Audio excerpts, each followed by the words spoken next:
Welcome to this very special edition of the KJ Masterclass Live, the show which ensures that you profit from your time spent here with experts, either through their industry insights, information, or simply learning from them. And today we have with us Dr. Liz DeBetta. She is a trauma informed educator, trauma informed narrative healer, and author. And we'll learn from her how one can reclaim their voice and healing through the power of storytelling. We'll learn about her migrating towards wholeness method to integrate fractured parts of yourself, stay present through discomfort, and finally become the author of your own life. Welcome to the show, Dr. Liz. Thanks so much. I'm so excited to be here.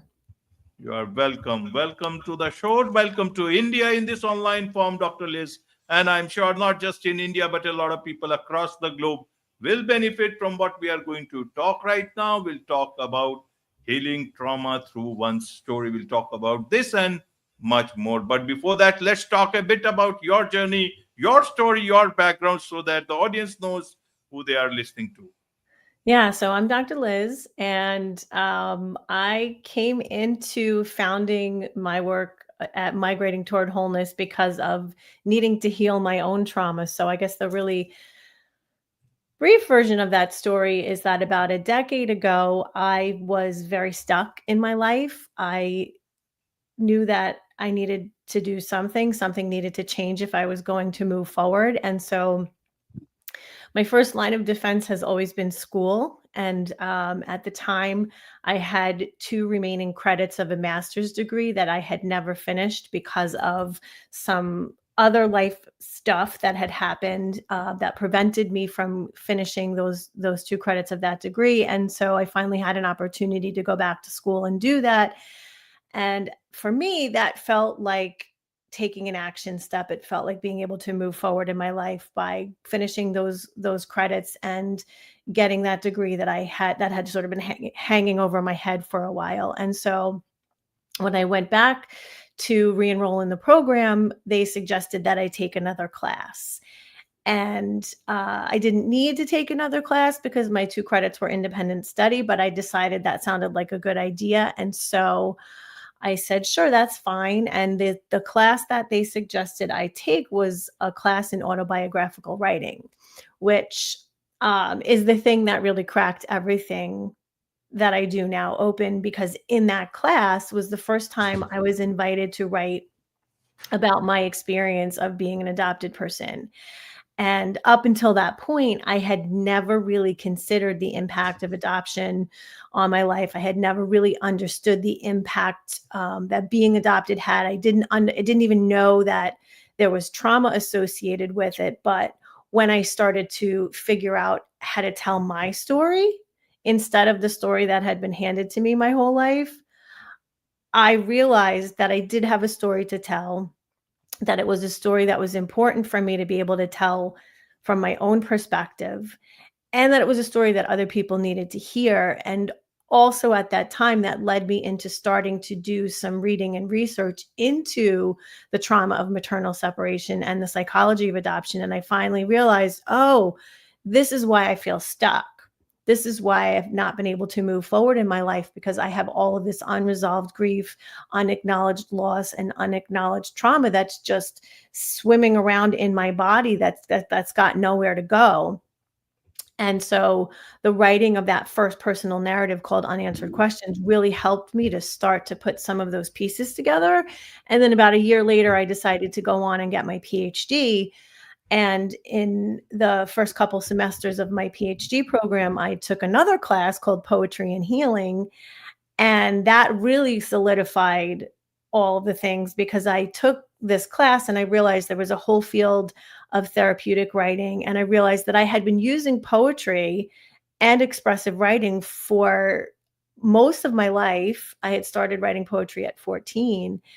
And that I was using that kind of writing to help myself manage really, really difficult and overwhelming emotions. And so as I got deeper into my PhD work, I recognized that I was really interested in continuing to use expressive writing and poetry and embodied storytelling as tools for not only helping myself heal my own embodied trauma, but then that I could use it to help other people, because in all of the research that I was reading, nobody was talking about maternal separation or adoption as significant life traumas. And yet here I was, at 40 plus years old, trying to heal all of my own trauma, recognizing that I had this really incredible tool in expressive writing. And so then I put all of that together, and that's what became what is now Migrating Toward Wholeness. Absolutely, absolutely. So, Dr. Liz, from a common person's perspective, how should they understand what is it that you do? What is it that you can help them in their lives?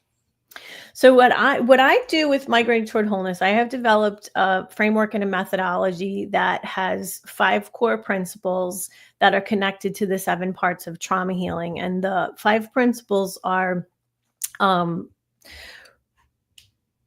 making space to heal, rewriting the truth, expressing the core or primal wound, becoming the subject, and breaking silences. And it's a process wheel, because all of those things are really interconnected and they kind of continually spin around. And we use them to get at all of the pieces of the internalized stories that people hold on to who have experienced trauma. And we use 2 types of expressive and creative, actually 3 types of writing. We use free writing, acrostic poetry, and then reflective writing to process through the stories that are coming up so we use free writing and some of the prompt, and all of the prompts that we use that I help develop for people help them to get at the different parts of their story. So for example, one of the first steps in the process is making space to heal. And as it's connected to the 7 parts of trauma healing, that's about being curious, right? Showing up for yourself and getting curious about what you've held on to, the silences that have lived inside of you, and the stories that you may not have been able to share out loud. And we create a safe container, either with me as the one-on-one coach. I work with a lot of folks individually, but I also work in small groups.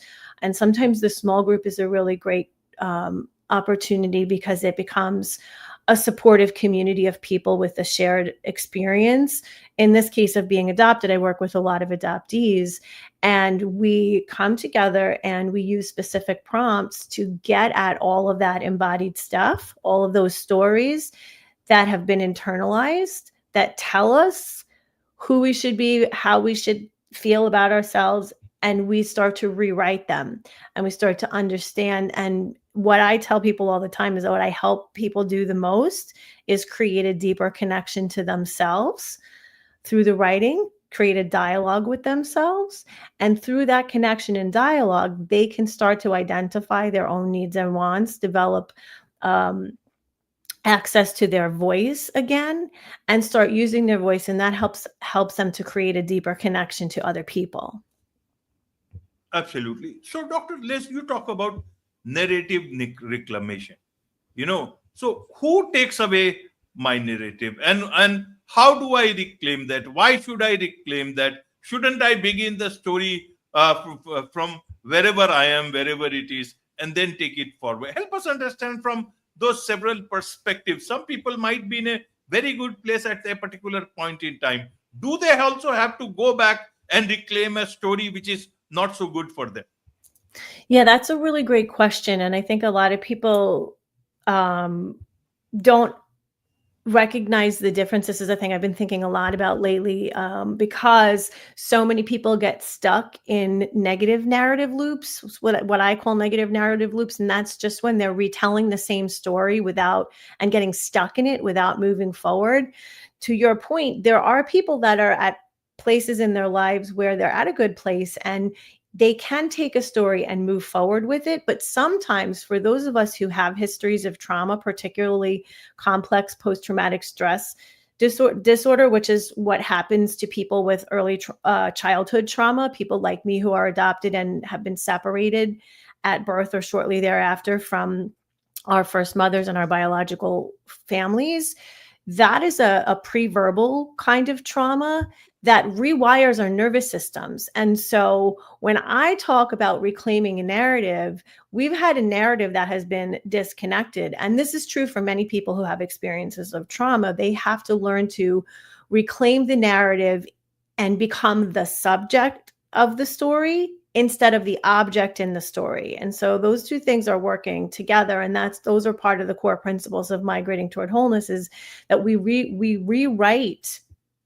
the story. We rewrite the truth by becoming the subject of our own story instead of the object in the story, right? Because what happens when we've experiences of trauma is we become the object. Our agency is taken away from us. We didn't have a choice in whatever the thing that happened to us was. And so we have to find a way to tell a different story about it and to shift the internalized narrative.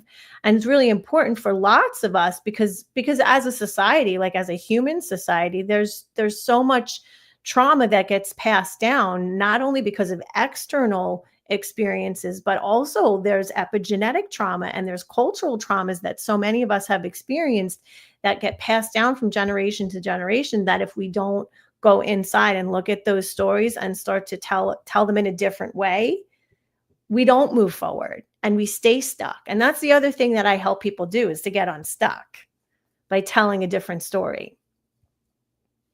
Absolutely, absolutely. So, in terms of migrating towards wholeness, what is the destination here? The destination is to go from feeling stuck and silenced to being able to take up more space, to use your voice, to find more healing and wholeness. And I use the term wholeness a little bit interchangeably with healing, because for me, healing is about feeling more whole, and that, it's called Migrating Toward Wholeness because I think the healing journey is very much about continually moving into a space of greater wholeness instead of feeling like there's something missing or there's a part of ourselves that's an empty space. And in fact, I just a couple of weeks ago, in one of my groups, we were having a discussion about this, how as adoptees, we have this long held and lifelong sense of something being missing. And if we don't try to fill that, we continually stay in a trauma response. And so we were talking also about the way that those fight, flight, freeze, or fawn responses show up. And when you go through life continually feeling like you're not whole, like you have a missing piece, you're constantly looking for that externally. And so that might look like continually moving. We talked in my group about moving. Lots of us have had multiple moves from, in the United States, from different states, not just different homes, but different states. And so like moving geographically is one way that people try to fill that hole. And then in some other negative ways that can also look like substance abuse, that can look like soothing behaviors that for a time are coping mechanisms, but overeating or controlling our habits in ways that are less healthy.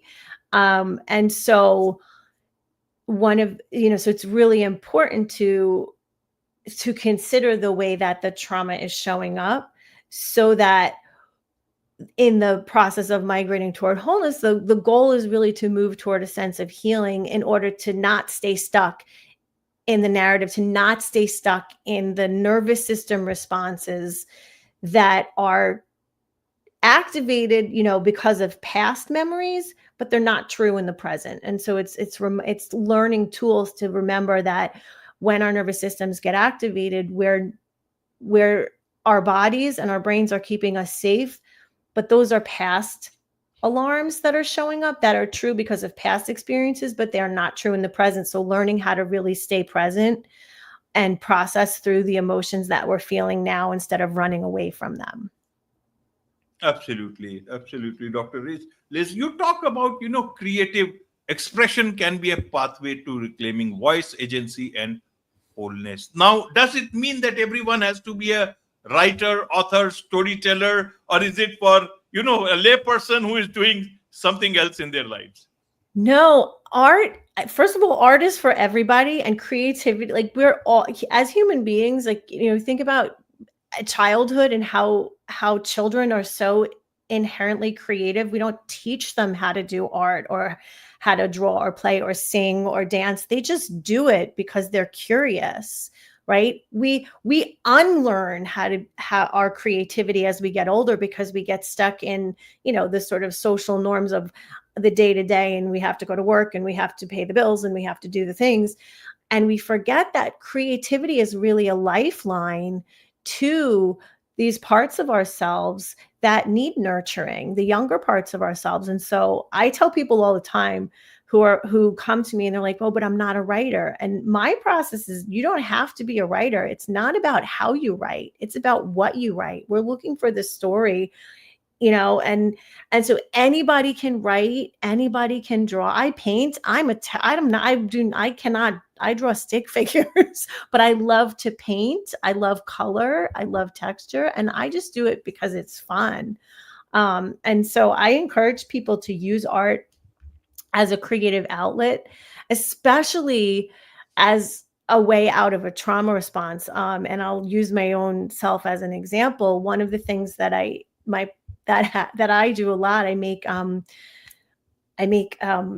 collage art, and it's and I do it when I need to get out of the what I call the doom spiral in my brain. And that's sometimes my freeze response, where I get stuck in my head and then I start thinking about all of the things and my anxiety kicks up.